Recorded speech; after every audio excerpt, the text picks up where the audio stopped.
Hello guys, welcome back to my channel financial lessons with Sanjay Tare. और अब तक मैंने आपके साथ जो लास्ट फाइनेंशियल लेसन शेयर करे थे वो थे from the book Think and Grow Rich written by Napoleon Hill. So अब से जो मैं फाइनेंशियल लेसन शेयर करने जा रहा हूँ वो होंगी from the book The Power of Habit, why do we, what do we do and how to change, written by Charles Duhigg. So let's start. So guys, let's start. The first chapter from the book, The Power of Habit, is the habit loop. The habit loop. How habits work. So ये जो first chapter एक story के form में है. So let's start. In the fall of 1993, a man who would append much of what we know about habits walked into a laboratory in San Diego for a scheduled appointment. He was elderly, a shade over 6 feet tall, and neatly dressed in blue button-down shirt. His thick white hair would have inspired envy at 50th high school reunions.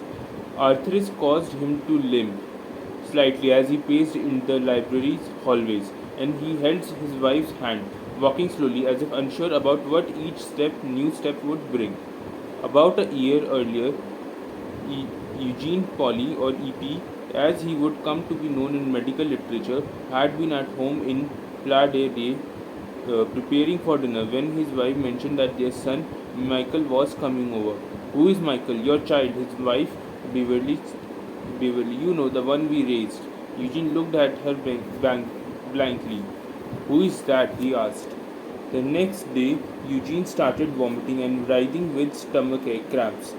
Within 24 hours, his dehydration was so pronounced that a panicked Beverly took him to the emergency room.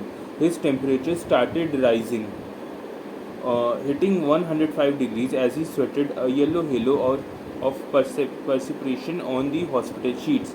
He became delirious, then violent, yelling and pushing when nurses tried to insert an IV into his arm. Only after sedation was a physician able to take a sidelong needle between vertebrae in the small of his back and extract a few drops of cerebrovascular fluid.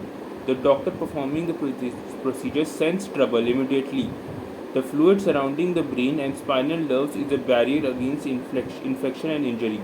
In healthy individual, it is clear, quick, and flowing, moving with almost silky rush through a needle. The sample from Eugene's sprite was so cloudy and dripped out sluggishly as if filled with microscopic grit. When the result came back from the laboratory, Eugene's physician learned why he was ill.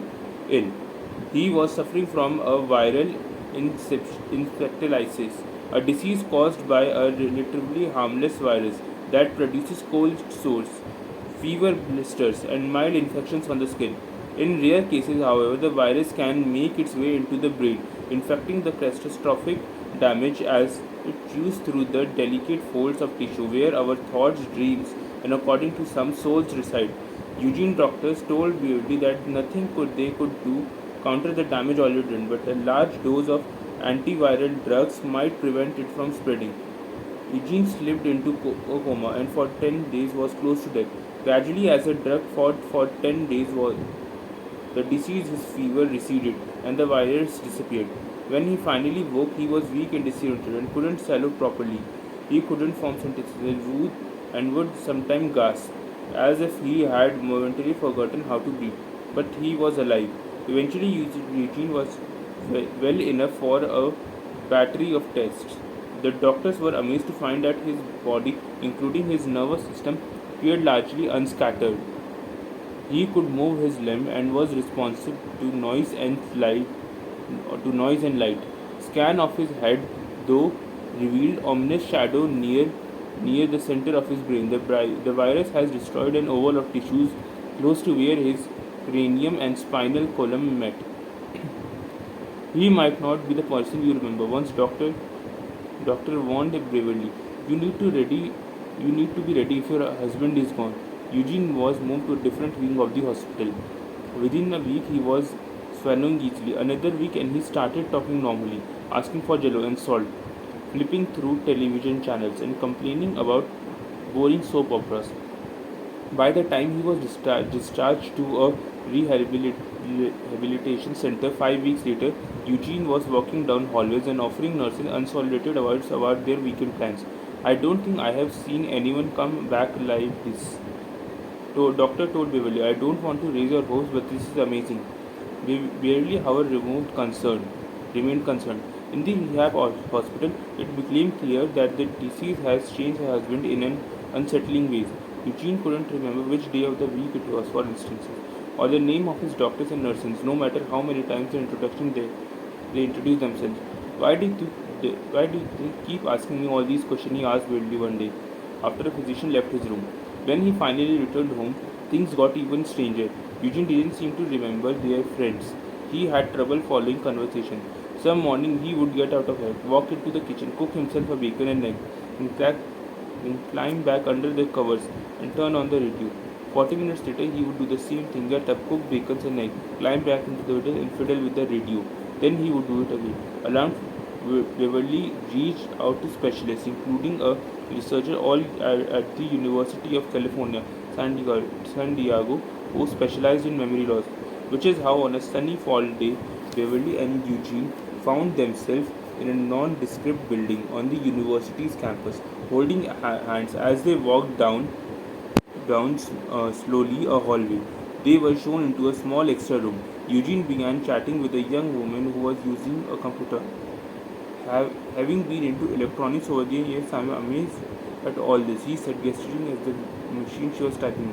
When I was younger, this thing would have been a couple of 6 foot racks and taken up this whole room. The woman continued pecking at the keyboard. Eugene chuckled. This is incredible. All those printed circuits and decodes and triodes. When I was in electronics, there would have been a couple of 6 foot rack holding that thing. A scientist entered the room and introduced himself. He asked Eugene how old he was. Oh, let's see, 59 or 16, Eugene replied. He was 70 years old. The scientist started typing on the computer. Eugene smiled, pointed at it. This is really something, he said. You know, when I was in electronics, there would have been a couple of 6 foot racks holding the thing.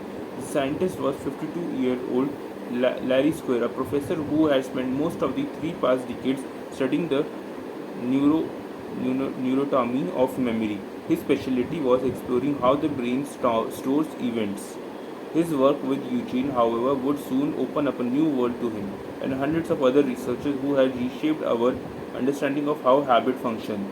Square studies would show that even someone who can't remember his own age or almost anything can develop habits that seem inconceivably complex until you realize that everyone relies on similar neurological processes every day. He and his other researchers would reveal the subconscious mechanisms that impact the countless choices that seem as if they are product of well-reasoned thought, but actually influenced by urges most of us barely recognize or understand. By the time Square met Eugene, he had been studying images of his brain for weeks. The scan indicated that almost all the damage within Eugene's skull was limited to a 5 centimeter area near the center of his head. The virus had entirely destroyed his medial temporal lobe, a sliver of cells which scientists suspected was responsible for all sorts of cognitive tasks, such as recall of the past and regulation of some emotions. The completeness of the destruction didn't surprise Square. Viral encephalitis consumes tissue with a ruthless, almost surgical precision. What shocked him was how familiar the images seemed. 30 years earlier, as a PhD student at MIT, Square had worked alongside a group studying a man named HM, one of the most famous patients in medical history. When HM, his real name was Henry Mason, but scientists shrouded his identity throughout his life. Was a 7-year-old, he was hit by a bicycle and landed hard on his head. Soon afterward, he developed seizures and started blacking out. At 16, he had his first grand mal seizures, the kind that affects the entire brain. Soon he was losing consciousness up to 10 times a day. By the time he had turned 27, HM was desperate, and anti-convulsive drugs hadn't helped. He was smart but couldn't hold a job. He still lived his sprint. HM wanted a normal existence. So he sought help from a physician tolerance for experimentation outweigh his fear of malpractice. Study, Studies have suggested that an area of the brain called hippocampus might play a role in a seizure. When the doctor proposed cutting into HM's head, lifting up the frontal portion of his brain and with a small straw sucking out the hippocampus, some surrounding tissues from the interior of his skull, HM gave his consent. The surgery occurred in 1953, and as HM healed, his seizures slowed down. Almost immediately, however, it became clear that his brain had been radically altered. HM knew his name and that his mother was from Ireland. He could remember the 1929 stock market crash and news report about the invasion of Normandy. But almost everything that came afterwards, all the memories, experience, and struggle for most of the decades before his surgery had been erased. When a doctor began testing HM's memory by showing him play cards and listing of numbers, he discovered that HM couldn't remain any new information from more than 20 seconds or so. From the day of his surgery until the day death in 2008, every person HM met, every song he heard, every room he entered was a completely fresh experience. His brain was frozen in time. Each day was befuddled by the fact that someone could change the television channel by pointing a black rectangle of plastic at the screen. He introduced himself to his doctor and nurses over and over, dozens of times each day. I learned loving about HM because memory seemed like such a tangible, exciting way to study the brain. I grew up in Ohio and I can remember his first grade. My teacher handing everyone crayon. I started mixing up all the colors together if it would make me black. Why would I keep that memory? But I can't remember what my teacher looked like. Why does my brain decide that one memory is more important than the other? When Square received the images of Eugene's brain, he marveled at how similar it was to HM. There were empty walnut-sized lumps in the middle of both of their heads. Eugene's memory, just like HM, had been removed. As Squire began examining Eugene, though, he saw this patient was different from HM in some profound ways. Whereas almost everyone knew within a minute of meeting HM that something was amiss, Eugene could carry on conversation and perform tasks that wouldn't alert a casual observer that anything was wrong. The effect of HM surgery had been so deliberating that he was institutionalized for the remainder of his life. Eugene, on the other hand, lived at home with his wife. HM couldn't really carry on conversation. Eugene, in contrast, had an amazing knack for guiding almost any discussion to the topic that he was comfortable talking about at length, such as satellites. He had worked as a technician for an airspace company or the weather. Square started his examination of Eugene by asking him about his youth. Eugene talked about the town where he had grown up in Central California, his time in the Merchant Marines, a trip he had taken to Australia as a young man. He could remember most of the events in his life that had occurred prior to about 1960. When Square about later decades, Eugene politely changed the topic and said he had trouble recollecting some recent memories. Squire conducted a few intelligence tests and found that Eugene's intelligence was still sharp for a man who couldn't remember last 3 decades. What's more, Eugene still had all the habits he had formed in his youth.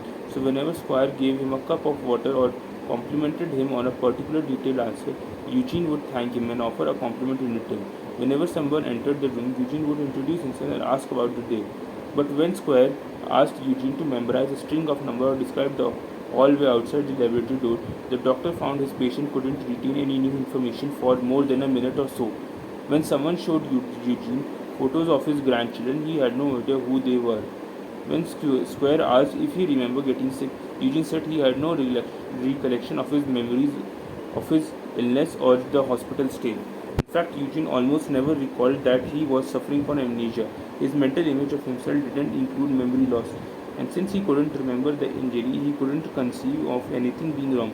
In the months after meeting Eugene, Square conducted experiments that tested the limit of his memory. By then, Eugene and Beverly had moved from Playa del Rey to San Diego to be closer to their daughter, and Square often visited their home for his exams. One day, Square asked Eugene to sketch a layout of his house. Eugene couldn't draw a rudimentary map showing where the kitchen or bedroom was located. When you get out of bed in the morning, how do you leave your room? Square asked. I'm not really sure. Square took notes on his laptop, and as the scientist typed, Eugene became distracted. He glanced across the room and then stood up, walked in a hallway, and opened the door to the bathroom. A few minutes later, the toilets flushed, the faucet ran, and Eugene wiped his hands on his pants, walked back into the living room, and sat down again in his chair next to Eugene. He waited patiently for the next question. At that time, no one wondered how a man who couldn't draw a map of his house was able to find the bathroom without hesitation. But that question and others like it would eventually lead to a trail of discoveries that has been transformed our understanding of habit power.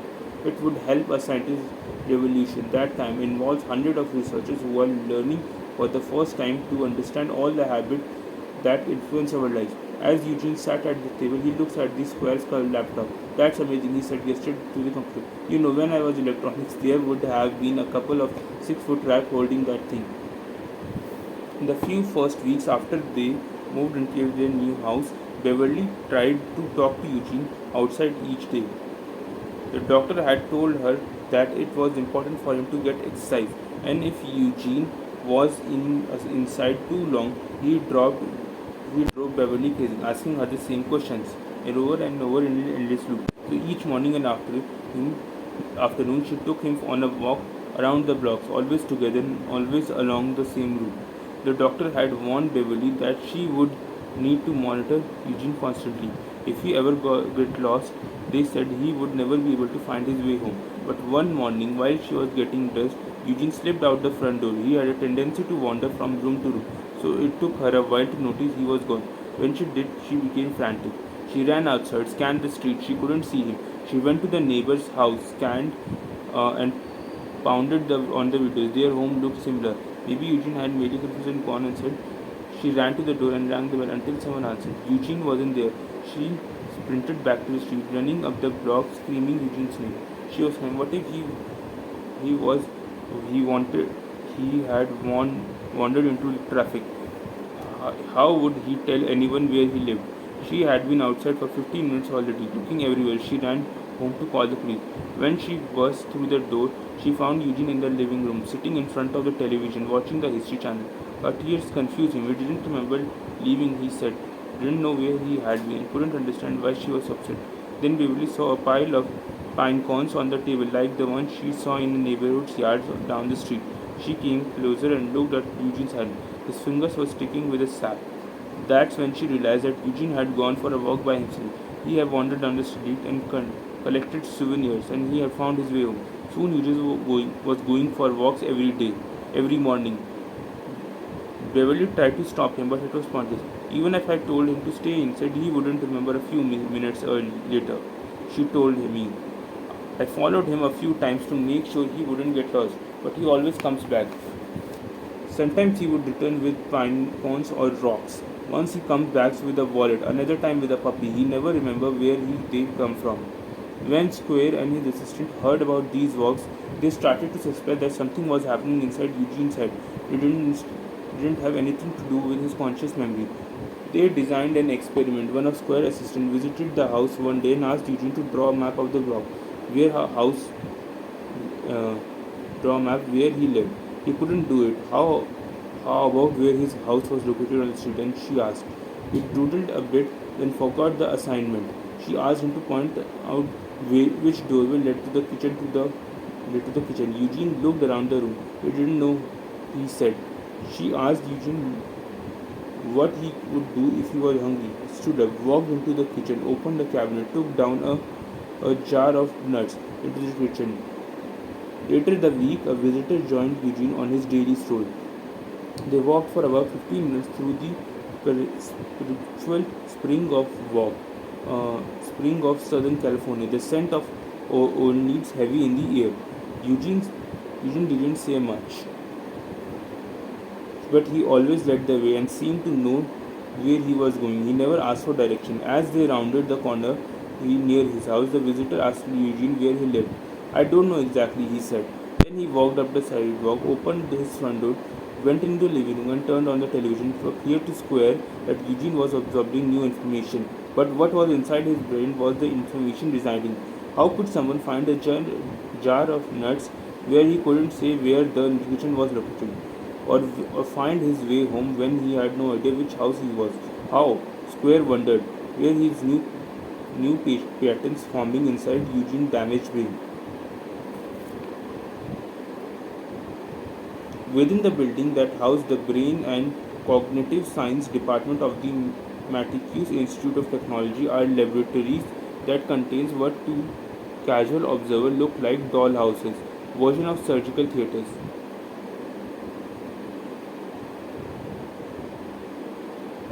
When the MIT researchers started working on habits in 1919, about at the same time that Eugene came down with his fever, they were curious about a number of neurological tissues known as the basal ganglia. If you picture the human brain as an onion composed of layers upon layers of cells, then the outside layers, those close up to the scalp, are generally the most recent additions from an evolutionary perspective. When you dream a new invention or laugh at a friend's joke, it's outside part of your brain at work. That's where the most complex things occurs.